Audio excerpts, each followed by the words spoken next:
The most common use of functions in a piece of code is to group operations and then call that function one or more times from another place in the code. But functions are way more flexible than that. In Python, functions are objects of type callable. You can define type aliases for them. You can pass functions as arguments to other functions. If you use a package like functools, you can even call functions partially. It's better than sliced bread. And I don't even like sliced bread.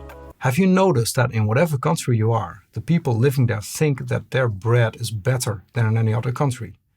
It's really weird. I mean, I live in the Netherlands, so for us it doesn't really apply because our bread is actually better. But if you live in one of those other countries, you're basically living in a lie. How do you cope with that? Another thing we're really good at in the Netherlands is writing software design guides. For example, this one, ArjanCodes.com/design guide. It's totally free. It contains the 7 steps that I take whenever I design a new piece of software from scratch. I'm sharing it with you, so I hope it helps you to avoid some of the mistakes that I made in the past. And while you're at it, order some Dutch bread. Or, keep living in your bread fantasy world. The choice is yours. ArjanCodes.com/design guide, and the link is also in the description of this video. Today I'm going to show you a couple of not so common ways of using functions in your code. As an example, I'm going to use a trading system with different trading strategies. So it's a bit like the strategy pattern, but we're going to do some cool stuff with functions. Let's dive in. So there's a trading strategy protocol class here that has a should buy and a should sell method. And both of these in the protocol, they're not implemented, so they raise a not implemented error. If you scroll down, you see that we have an average trading strategy that looks at the last few prices and then checks whether it's below or above the average and then decides whether or not to buy based on that number. And then we also have a min-max trading strategy that looks at a minimum price and a maximum price. If the price is below that minimum price, then we should buy it. If it's above a certain maximum price, then we should start selling the asset. So that's the whole idea of these two strategies. Of course, these strategies will never make you any money because the market is way more efficient than that. So don't use this for real trading. It's just meant as an example. Then we have a class trading bot. That's a data class, and it has an exchange and a trading strategy. The exchange is something that I just built myself. Very simple. It has one constant with some price data, so it doesn't actually connect to an exchange. And we have a method for getting particular market data that gets fake price data for us. And then we have something that simulates buying and simulates selling. So the trading bot has an exchange and it has a trading strategy, which is an instance of, one of these classes, average or min-max. And then there is a run method that gets a symbol, the type of currency that you want to buy or sell. That method does a few things. It gets the price data from the exchange. It determines whether we should buy or sell. And then it's going to buy or sell a certain quantity of that symbol. And otherwise, that's going to print no action needed. And then I have a simple main function that creates an exchange, connects to the exchange, creates a trading strategy, and then a trading bot, and then runs it for Bitcoin, my favorite cryptocurrency. I actually bought some Bitcoin and Ethereum again a while ago, so Bitcoin, Ethereum to the moon. Let's run this and see what happens. So in this case, it's going to sell 10 Satoshi probably in the Bitcoin US dollar market. But I can also change now the trading strategy to something else. For example, let's use the average trading strategy, and then what's going to happen is we're actually going to buy something. So these strategies, they have different effect on the behavior of the trading bot, which makes total sense, right? Now, this is a traditional implementation of the strategy pattern. We have an abstract class, or in this case, a protocol class that defines the interface that has a method, or in this case, 2 methods. So it's not entirely traditional strategy pattern, but it's pretty close. Then we have subclasses or classes that implement the protocol that have these 2 methods, should buy and should sell. And then there's another class that uses it. So that's the traditional object-oriented approach of doing this. And because it's object-oriented, it relies heavily on classes. If you're not too attached to using classes, if you don't store state, functions provide a great way to achieve the same effect as the strategy pattern in this example. In general, functions can replace or significantly simplify code that uses classes and object-oriented design patterns. That doesn't mean that design patterns aren't needed anymore. They're still useful, but in many cases, a functional approach might actually be much simpler. So let's change this code to use functions instead of classes. Basically, if you look at the signature of these methods, each of them gets a bunch of prices and then returns a Boolean value. So in order to transform this example into using a more functional approach instead of all these classes, we should perhaps define this function type before we start doing that job. So what I'm going to do is create a trading strategy function, which is going to be our function type, and that's going to be a callable. And the input is going to be the list of prices. So that's a list of integers. And what it's going to return is a Boolean value. So this is basically what any of the trading strategy functions are going to look like. So this class I'm going to delete because we're not going to use the class anymore. And then we have our average trading strategy functions and we have the min-max trading strategy functions, and we should simply transform them into functions that follow this signature. So let me also remove this class definition because we don't need that anymore. And I'm going to take these lines here and let's de-indent them. I'll remove the self and the same thing here. So I'll remove the self. So we have should buy and should sell. And then let's also change the name so that we know that this is the average strategy. So this is should buy average and we have should sell average. And we can do the same thing for the min-max trading strategy. So I'll just take again these function definitions, remove the self like so, and then we're going to call this min-max instead. Like so. So now we have our functions. And now we need to change the trading bot class because it no longer has a trading strategy, but it has a buy function and a sell strategy function. So let's call that the buy strategy, which is a trading strategy function, and we have the sell strategy,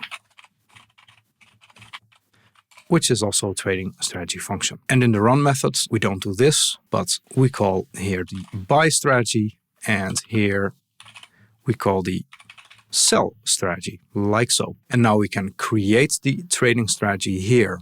We can delete these lines, and we simply provide the functions that the trading bot needs right here. So let's say we could have the should buy average and should sell average, like so. And now let's run this code just to verify that this still works. So there is a problem here. Function object has no attribute should buy.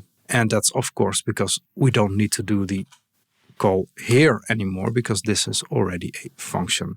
So let's remove that as well. Let's run this one more time. And now we're getting exactly the same. But because we're using the more functional approach now, the code has become a bit shorter because we don't have all these classes everywhere. And another advantage is that in the trading bot, we can now supply different combinations of functions. So we could have a buy strategy for average and we could have a sell strategy, which is min-max. And then let me run this one more time. And well, the result is the same, but you can imagine that we can make now any combination that we like. So like so, and then let's see what happens then. And now there is no action needed. So by using a more functional approach here, we've also introduced some extra flexibility. Now, of course, you could also do this with the regular strategy pattern, in a sense that instead of having a trading strategy that has both a should buy and should sell method, we could create classes for buying and for selling, leading to even more classes and subclasses, by the way. So personally, I really prefer this type of approach where we're dealing with simple functions that we just pass to the trading bot. In fact, even the trading bot, we could turn it into a function because at the moment it's a single method. We could actually turn this into a simple function that gets a symbol, an exchange, a buy strategy and a sell strategy, and then just runs the strategy, and there is no class needed anymore. But for now, I'll leave it like it is. It's also not a big issue that it's a class, and we might want to add more methods to it in the future. One of the issues with the functional version of the strategy pattern that we use is that there is no way to pass parameters to these functions. And that's because TradingBot expects these functions to have a particular type. It expects these functions to accept a list of prices. But what if for the average trading strategy you want to pass parameters like the window size? Or for the min-max trading strategy you want to set the minimum and maximum price? Currently, we can't do that. In the original version of the code that used classes, you could pass these parameters to the class initializer and then store them as state. With functions, there are other ways to fix this. One of them is by using closures. So let's see how that works. What we're going to do is create a function that returns a trading strategy function. And then we can pass parameters to that particular function, and then it can pass those parameters to the closure that it creates, and then it returns a function that we can still use in the trading strategy. So for example, here we have should buy average, and we might want to change the window size here. Currently it's 3, we might want to make it bigger or smaller. So what we can do instead is use a closure. Let's call that should buy average closure, and that's going to get a window size, which is an integer. And what this is going to return is a trading strategy function. And then we define the should buy average function inside of this closure function.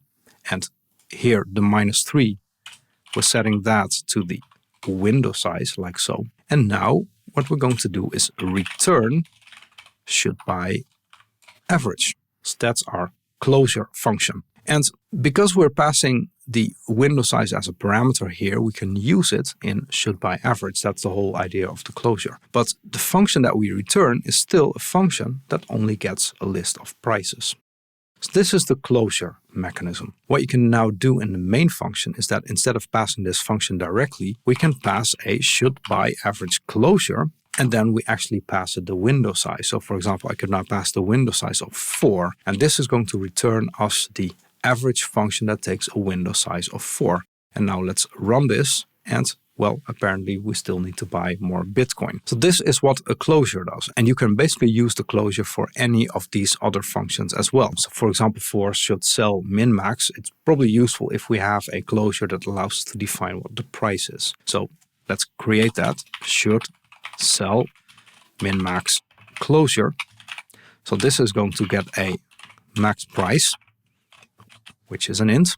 And this is also going to return a trading strategy function. And then this function here is going to be a part of the closure. And instead of having this fixed price, I'm going to replace it by the max price. And then it's going to return the function as a result. Like so. And this line doesn't make any sense anymore. So now we have this should sell min-max closure. And then I can go here, should sell min-max closure, and I provide a price. Let's say I only want to sell if the price is above 35,000, like so. And I need to put 2 additional zeros. This is, by the way, a nice way in Python to make bigger numbers more clear in the interface. Actually, it does nothing. It doesn't change the value of this number, but it makes it a bit clearer how many zeros there are and what it exactly means. So that's why I'm using that here. So should buy and should sell now use a closure, so we can set some parameters here. And TradingBot still doesn't know anything about that because it simply gets a trading strategy function from it. So let's run this, and now we're still buying 10 cryptocurrencies. If I change the window here to something else, let's see. Now I'm not buying anything because the window has changed, and apparently we're just on the limit of whether we should buy or not. Using closures solved the problem of not being able to pass parameters to these functions, but it's a bit verbose and it's not very flexible. Instead, a more elegant way of solving this is by using partial functions. A partial application or partial function application fixes a number of arguments in the original function and returns a new function without those arguments. This is different from currying, by the way, which is not a term you might have heard from the functional programming domain. Currying means that you transform a function that takes multiple arguments into a sequence of functions that each take only a single argument. And because you can curry any function, this is very useful in theoretical computer science, for example, where you want to study functions with multiple arguments, and then you can transform them into a simple theoretical model of functions taking only a single argument. Partial functions are a way more practical approach, and in this case they can really help to simplify the code and make it way more flexible. So let's see how that works. So let's first import partial from functools, because that's what we're going to use to make these functions a bit more flexible. And what I'm going to do now is really simplify these functions right here. So instead of making this a closure, what I'll do is simply add the parameter to the shouldByAverage function instead. And then I'll delete this line, I'll delete this line, and this we're going to de-indent. So now I have a simple shouldByAverage function. And for shouldSell, I can also add the window size in exactly the same way. So now shouldSell also expects a window size. For shouldBuy, I'm doing exactly the same thing. So here I'm going to provide a minimum price.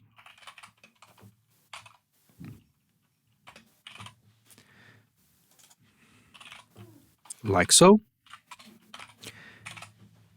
And shouldSell is exactly the same. So I'm also going to add here a maximum price, which is an int. And then I'll delete the closure here. And I'll de-indent this. And now we have our 4 functions back. And these functions are still very simple. They just have a bunch of extra parameters. This does mean that now we can't directly use them in the trading agent, because this expects a shouldBuy and a shouldSell method that follow exactly the trading strategy function type, which expects a list of prices and returns a Boolean. And now these functions, they don't adhere to this type anymore because, well, they expect other things as well, such as this window size or the minimum and maximum price. Now, you could get away with it in this particular example by supplying default values here, and then you could still use them directly. But then it would still be impossible to basically set it to a different value than the default value. And we actually want to change these things. So we need a better solution. And partial can really help here.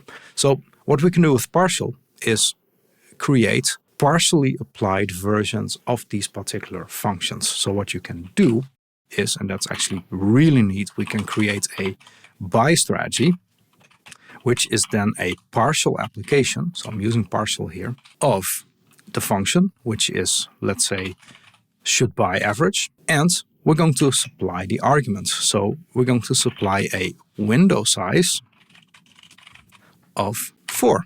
And now what's interesting is that we get back from partial another function, like the closure, but with the window size of 4. So now we can pass to the trading bot the buy strategy function, like so. And as you see, the type errors are gone because, well, buy strategy is actually a function that returns a Boolean and that takes a list of prices.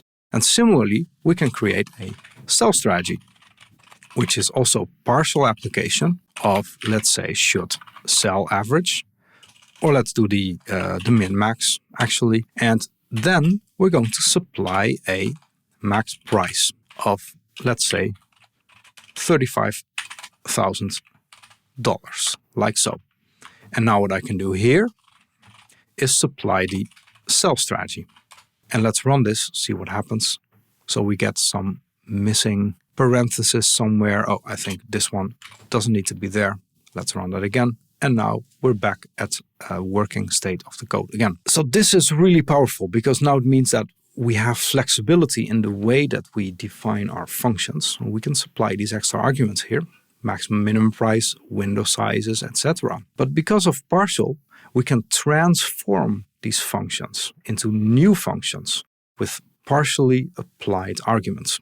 So this is actually the shouldByAverage function, except it already gets a window size of 4. We've partially applied the function. And this is really neat because this is way shorter than using the closure solution that I showed you before. And it also allows you to create these functions a bit more independently of the type that something like the trading bot expects, because you can simply use partial application to resolve the rest of the arguments, and then the trading bot doesn't have to know anything about that. So I think this is a really neat way of allowing for more flexibility in your code while still keeping things relatively simple. So partial function application, I love it. I think you should also experiment with it a bit more in your code. If you have used partial functions already, let me know in the comments what your thoughts are about this. So anyway, I hope you enjoyed this video and that it gave you some ideas of how you could use partial function application to your advantage. Give the video a like if you enjoyed it. Consider subscribing to my channel if you want to learn more about software design and development. Thanks for watching, take care, and see you soon.